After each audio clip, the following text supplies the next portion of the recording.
would you support getting rid of, school lunch for vulnerable kids and breakfast and Head Start, for example, and getting rid of childhood cancer research? Do you support that? And what do you say to your constituents? I want to follow up on that question too, because I didn't hear an answer from you. Sure. So I'm an ER doc, and I know that philanthropy is where you get most of your money for childhood cancer research, for example. And it's not just child. I mean, you look at what the president just proposed, a $500 billion spending bill on AI to produce cancer early detection in the first stage on most body parts. That's his spending bill where he wants to increase cancer research. So it's just about what part of the money it comes out of. When you talk about school lunches, hey, I worked my way through high school. I don't know about you, but I worked since I was, before I was even 13 years old. I was picking berries in the field before we had child labor laws that precluded that. I was a paper boy.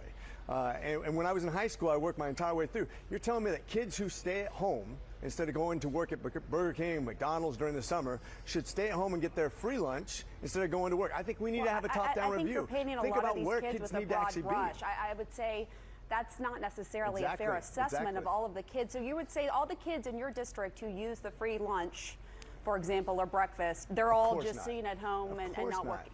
Okay, I just want to clarify because that seems like what you were trying to insinuate. This gives us a chance. This gives us a chance, though, to see where is the money really being spent. Who can actually go and actually produce their own income? Who can actually go out there and do something that makes them have value and work skills for the future? I mean, how many people got their start in fast food restaurants when they were kids versus just giving a blanket rule that gives all kids lunches in high school who are capable of going out and actually getting a job and doing something that makes them have value, thinking about their future instead of thinking about how they're going to sponge out the government when they don't need to.